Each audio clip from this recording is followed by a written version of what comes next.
안녕하십니까. 10월 31일 저녁 10월의 마지막 밤 김경국TV 시작하겠습니다. 민주당이 윤석열 대통령이 취임 전 명태균 씨와 통화한 녹취록을 공개하면서 오늘 하루 종일 시끄러웠죠. 윤석열 대통령의 육성으로 김영선 전 의원을 도와주라고 했다는 식의 내용이 나오자 보수 진영에서는 우왕좌왕하고 있습니다. 정치적으로 상당한 부담이 생긴 것은 맞습니다. 그렇지만 당당하고 강경하게 대응한다면 그렇게 크게 걱정할 일은 아니라고 봅니다. 민주당 노무현 전 대통령, 문재인 전 대통령 이보다 훨씬 심한 짓을 했다는 점을 잊어서는 안 될 것입니다. 이 부분을 반격할 생각을 해야지 방어만 생각을 하면 민주당을 이길 수 없게 됩니다. 민주당이 공개한 윤석열 대통령이 취임식 하루 전에 명태균 씨와의 통화 내용은 이렇습니다. 윤 대통령은 공관위에서 나한테 들고 왔길래 내가 김영선이 경선 때부터 열심히 뛰었으니까 그거는 김영선이를 좀 해줘라 그랬는데 말이 많네 당했어 라고 말했습니다. 그러자 명태균이 진짜 평생 은혜 잊지 않겠습니다. 고맙습니다 라고 말한 대목입니다. 듣기에 따라서는 윤 대통령이 김영선 전 의원을 공천토록 공관위에 얘기를 했다 이런 말로 들을 수도 있습니다. 하지만 그런 해석은 어디까지나 민주당 자기들끼리만의 일이죠. 민주당의 주장에 대응할 논리 최소 서너 가지는 되어 보입니다. 우선 윤 대통령이 당선 후 취임식에 골몰하고 있었을 때인데 보궐선거 김영선을 챙길 물리적인 그리고 정신적인 여력이 있었을까요? 당선인은 그야말로 분초 단위로 시간을 쪼개서 나누었습니다. 누가 나가도 당선될 경남 지역구 보궐선거에까지 감나라 배나라 할 이유가 없었을 것입니다. 그리고 대통령실에서 밝혔듯이 취임식 전날이었으니까 축하 전화가 와도 아마도 수백 통은 왔을 것이고 그 가운데 윤 대통령이 통화를 직접 한 전화만 해도 한 100통은 넘을 것입니다. 명태균도 그 가운데 한 명이었을 뿐입니다. 그리고 설령 윤 대통령이 그런 명태균과 그런 통화를 했다고 하더라도 그냥 지나가는 인사치레였을 가능성이 높습니다. 대통령실에서 내놓은 해명처럼 명태균이 김영선 후보 공천을 계속 언급하니 윤 대통령 입장에서는 신경을 쓰고 싶지 않으니까 잘 될 거라는 식으로 좋게 이야기했을 뿐이라는 것입니다. 당시 국민의힘 당대표였던 개혁신당 이준석 의원까지 오늘 31일 TV에 출연해서 이런 말을 했습니다. 공천 때가 되면 몇십 명이 연락을 온다. 나중에 잘 됐을 때 내가 한 거야. 이런 사람도 엄청나게 많다. 윤 대통령과 명 씨의 통화는 통화대로 받아들이되 그 통화 때문에 공천됐다는 것은 또 다른 문제다. 이렇게 얘기했습니다. 설령 그런 통화를 주고받았다고 하더라도 그 통화 때문에 김영선 의원이 공천되지는 않았을 것이란 말입니다. 당시 당대표였지만 윤석열 대통령과 사이가 많이 안 좋았죠. 그런 이준석의 얘기라면 어느 정도 믿어야 되지 않을까요? 이준석은 또 이런 말도 했습니다. 공천 때가 되면 공천 대상자에 대해서 수십 명이 연락을 해온다. 가령 A라는 후보가 있다면 A라는 후보에 대해서 좋은 말을 하는 사람이 최소 대여섯 명, 또 나쁜 말을 하는 사람이 최소 대여섯 명. 그러면 A 대신 B라는 사람을 해야 된다면 또 똑같이 좋은 말, 나쁜 말 이렇게 하는 사람들이 부지기수라는 것입니다. 그래서 그 가운데 누군가 공천을 받으면 내가 한 거야 이렇게 주장을 하고 다니는 사람들이 엄청나게 많다는 것입니다. 사실 공천 때만 되면 공천 브로커들이 아마 여의도 근처에서 수백 명은 몰려다닐 겁니다. 수백 명은 이 캠프 저 캠프에서 기웃거리면서 돌아다닐 것이고 명태균도 그 가운데 한 사람이었을 뿐입니다. 윤 대통령 역시 보궐선거 공천 때문에 공관위에 말을 건네기보다는 그냥 명태균에게 잘 얘기해줬다 이렇게 형식적으로 인사를 건넸을 가능성이 있다는 말입니다. 또 민주당이 이날 공개한 녹음 파일은 편집본이라는 것입니다. 그야말로 자기들에게 유리한 부분만 잘라내어서 악마의 편집을 했다는 주장입니다. 이와 관련 명태균은 중간에 내용은 하나도 없지 않느냐라고 말했습니다. 녹음을 한 사람은 자신이 고용한 운전기사 김모 씨로 추정되고 중요한 것은 그 김모 씨가 파일에 모든 녹음을 다 챙기지 못하고 파일 중간중간에 파일 내용이 생략됐다. 그렇게 명태균 씨가 지적한 것입니다. 명태균 씨는 김모 씨가 일부만 녹음을 했다. 일부가 잘려서 녹음을 다 하지 못한 것이다. 이렇게 주장을 했습니다. 잘린 내용이 무엇이냐 이렇게 물어보니까 명태균은 당에서 다 알아서 하겠다는 내용이다. 이렇게 밝혔습니다. 그러니까 연결하면 이렇게 됩니다. 윤석열 대통령이 명태균과의 통화에서 김영선이를 좀 해줘라 그랬는데 말이 많네 당해서 여기까지가 민주당이 공개한 내용입니다. 그런데 이제 그 말한 부분에 이어서 당에서 알아서 할 것이다 이런 말이 연결됐는데 잘렸다는 것이 명태균의 주장입니다.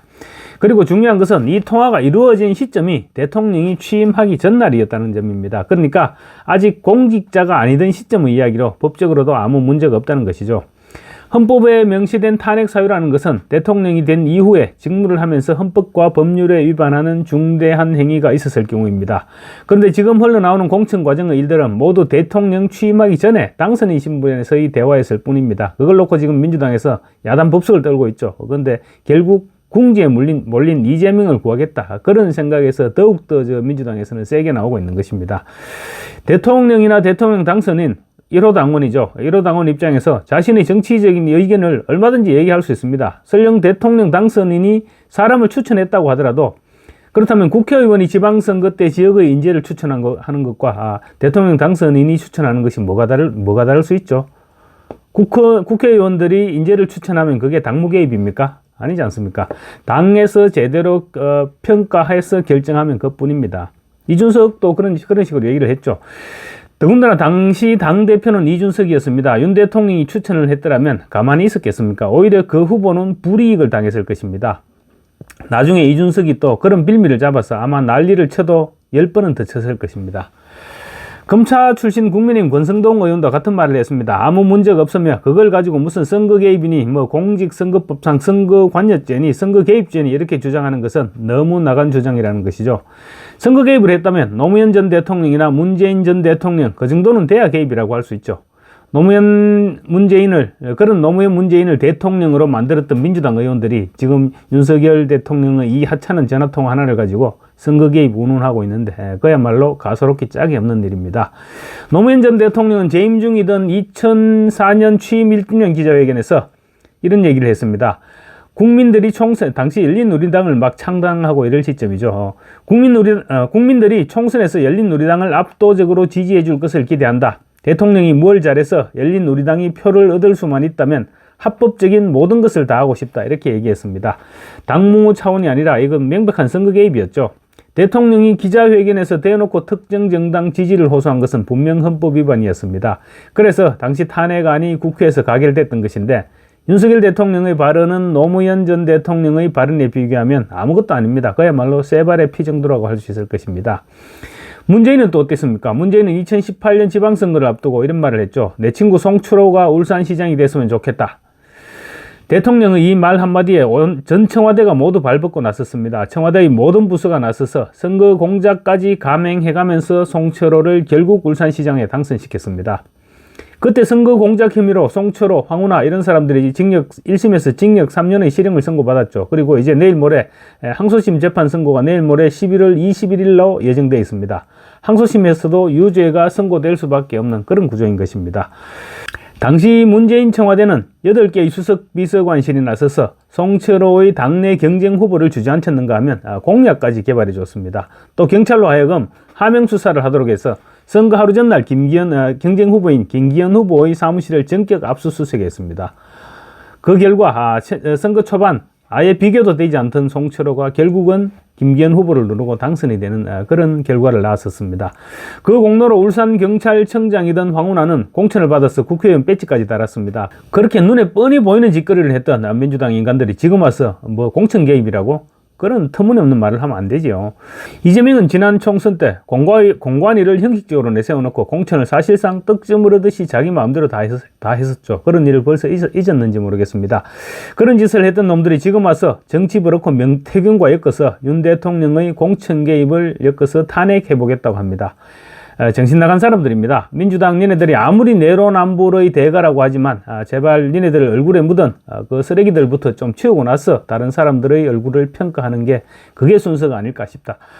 설령 탄핵을 추진한다고 하더라도 겁낼 것도 없습니다. 108명이 똘똘 뭉치면 탄핵안이 국회에서 통과될 일이 없습니다. 아무 걱정할 필요가 없습니다. 탄핵을 추진했다가 국회에서조차 부결되면 어떤 상황이 생길지는 이재명 본인이 더 잘 알 것입니다. 아마도 이재명은 겁이 나서 끝까지 밀어붙이지 못할지도 모릅니다.